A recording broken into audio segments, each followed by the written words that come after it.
नमस्कार, मैं हूं मिश्रा और आप देख रहे हैं द मिथिला। और आज हमारे साथ बातचीत के लिए हरिंदर ताऊ जुड़े हैं और आज हम उनसे किसान और बाकी तमाम मुद्दों पर चर्चा करेंगे।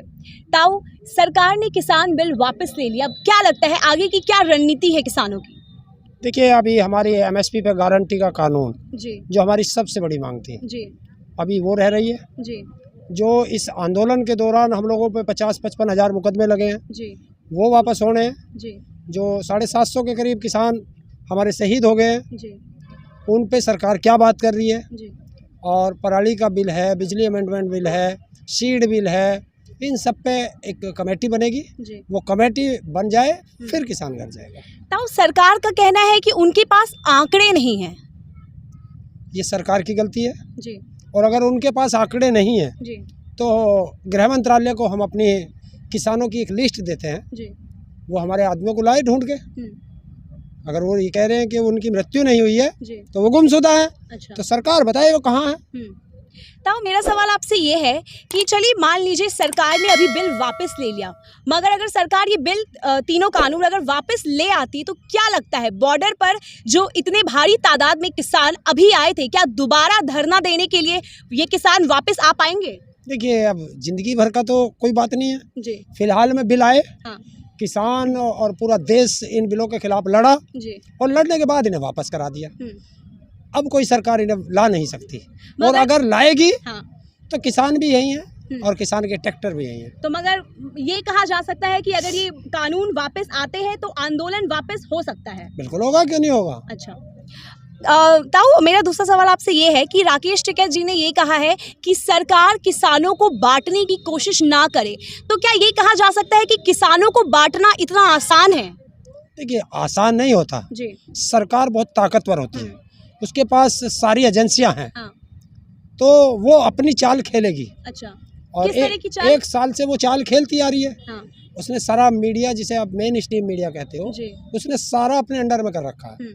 और रोज उनसे दिखाते हैं मीडिया वाले कि आंदोलन खत्म, आंदोलन 3 दिन में खत्म, आंदोलन 1 हफ्ते में खत्म। हाँ, इसको करते करते 1 साल हो गया, हाँ, लेकिन आंदोलन बदस्तूर जारी है। आंदोलन जारी है। अब इन्होंने दिखाना शुरू कर दिया कि पंजाब के लोग जा रहे हैं, वहाँ के लोग जा रहे हैं, और जबकि कोई एक स्टेटमेंट नहीं दिखा पाए हाँ, कि किसी भी एक जत्थेदार का स्टेटमेंट हो कि हम लोग आंदोलन छोड़ के जा रहे हैं। हाँ, तो मगर अगर टिकैत साहब ने ये इतना बड़ा बयान दिया है तो इसका क्या मतलब है कि क्या किसी भी तरीके का डर है कि सरकार किसी तरीके से किसानों को बांट सकती है? देखिए, ये किसी तरह का खौफ पैदा हो रहा है डर किसानों नहीं के है, बीच? ये डर नहीं होता। सरकार की अगली चाल का हाँ, पर्दाफाश करते हैं जी। ये बड़े नेता, हाँ, क्योंकि इनको अनुभव है जी, आंदोलन करने का, इन लोगों को अनुभव है। जी, सरकार क्या क्या ऐसी रणनीति अपना सकती है, हाँ, उन सबसे आम किसानों को जागरूक करते हैं। जी। पहले मुद्दा ये था कि बिल वापसी तो घर वापसी। अब ऐसा लग रहा है कि किसानों की मांगे दिन प्रतिदिन बढ़ती जा रही है, क्या ऐसा है? जब हम चले थे हाँ, 26 नवंबर को आए थे जी। बॉर्डर पे, तो हमारी 4 मांगे थी। जी, तीनों काले कानून वापस, हाँ, एमएसपी पे गारंटी का कानून, हम्म, बिजली अमेंडमेंट बिल, हाँ, और एक वो था पराली का बिल। जी, ये 4 मुद्दे लेकर के आए हाँ, थे।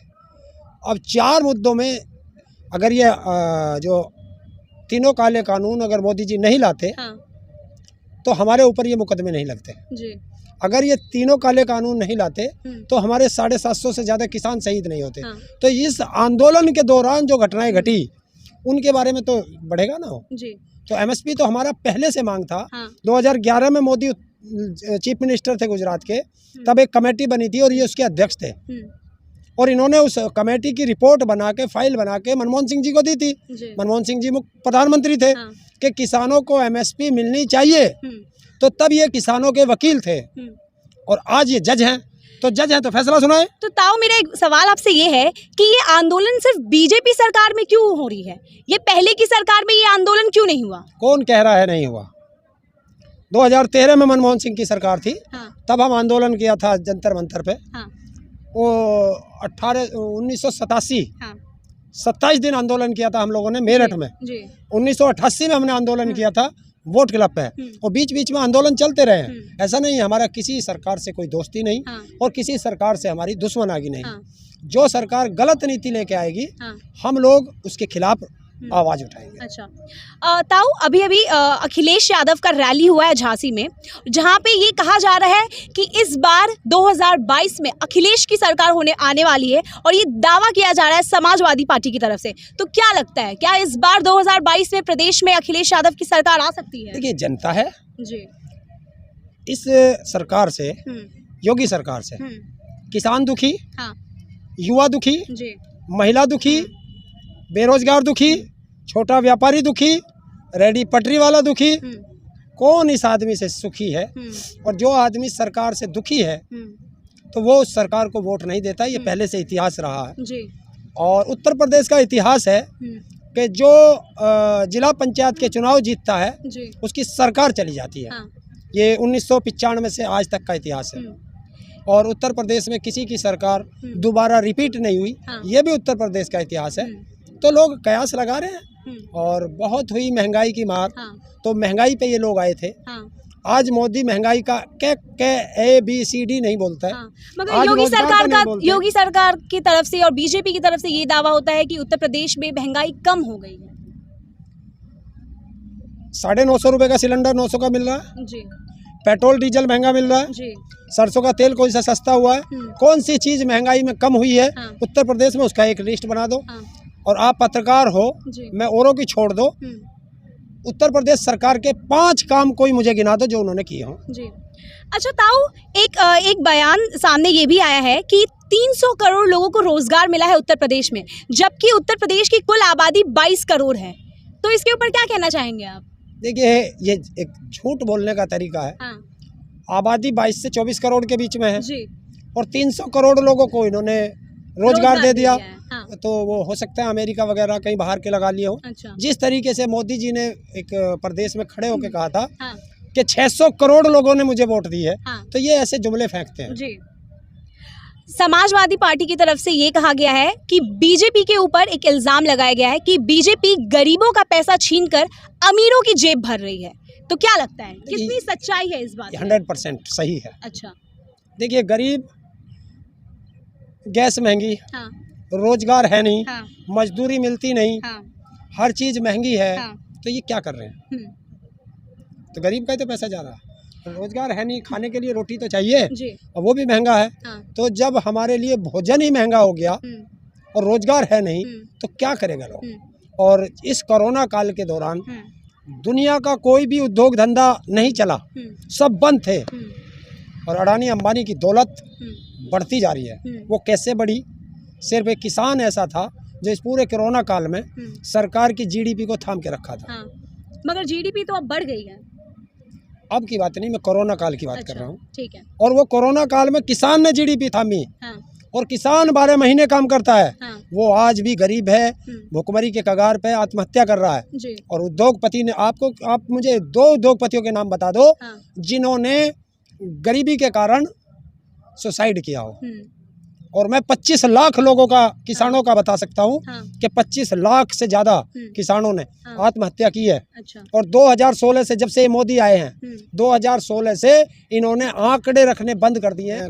भुखमरी में एक 55वें नंबर से, जब से मोदी आए हैं, 101वें नंबर पे पहुंच गया है।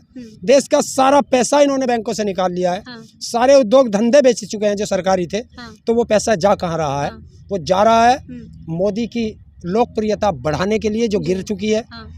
और मगर ताऊ, लोकप्रियता उनकी तभी बढ़ रही है जब उन्हें जनता पसंद कर रही है, तभी तो वो देश के प्रधानमंत्री दोबारा चुन के आए हैं। देखिए, तब आए थे, हाँ, तब वो आए थे कि इन्होंने एक पुलवामा में किसानों को उसे जवानों को शहीद किया, मेरे अपने मरे थे। हाँ, और आज तक कोई नहीं बता पाया हाँ, कि जो हवाई जहाज से जाते थे हाँ, उनको गाड़ियों से क्यों भेजा गया, जो बुलेट प्रूफ गाड़ियों में चलते थे उन्हें ऑर्डिनरी गाड़ी में क्यों भेजा गया।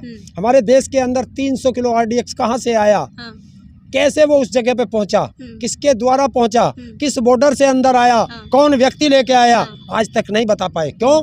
और जब तक ये सरकार रहेगी बताएगी नहीं।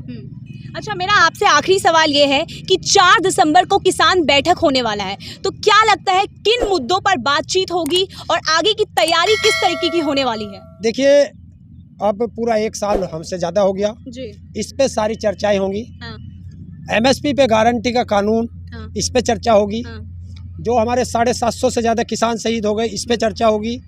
जो इस आंदोलन के दौरान 50-55 हज़ार मुकदमे लग चुके, उस पे बात होगी। अन्य जो समस्याएं हैं किसानों की, उस पे बात होगी। इन सब मुद्दों पर बात करेंगे और आगे की रणनीति क्या होगी, इस सब पे बात होगी। और ये कल शाम तक सबको पता चल जाएगा। ताऊ, कल शाम का पूरे देश को काफ़ी ज़ोरों शोरों से इंतज़ार है कि क्या होने वाला है। ताऊ, एक और सवाल, प्रधानमंत्री जी ने किसानों से और देश की जनता से सरेआम माफ़ी भी मांग ली है, तो क्या लगता है कि इस बार किसान का समर्थन बीजेपी की तरफ होगा? किस किसान से माफ़ी मांगी है? 750 से ज़्यादा किसान शहीद हुए हैं जी। एक शब्द अगर मोदी जी ने कहा हो तो मुझे बता दो। उन्होंने तो कल भी कहा है कि कुछ किसान, उस दिन कुछ किसान कहा, तो कुछ किसान कह करके हमें फिर गाली दे दी देश के प्रधानमंत्री ने। यही देश के प्रधानमंत्री हैं जिन्होंने हमें आंदोलन जीवी और परजीवी कहा था। तो आपका समर्थन किस पार्टी की तरफ है? जो बीजेपी को हराएगा। जो बीजेपी, मतलब आप बीजेपी के अगेंस्ट हैं? मैं रहता हूँ बीजेपी के तो अगेंस्ट। मतलब समाजवादी पार्टी की तरफ मैं से? पार्टी का नाम उस दिन बताऊंगा जी। जब प्रदेश में चुनाव की घोषणा हो जाएगी। अच्छा, ठीक है, धन्यवाद। तो ये थे हमारे साथ हरिंदर ताऊ। देखते रहिए द मिथिला न्यूज़। धन्यवाद।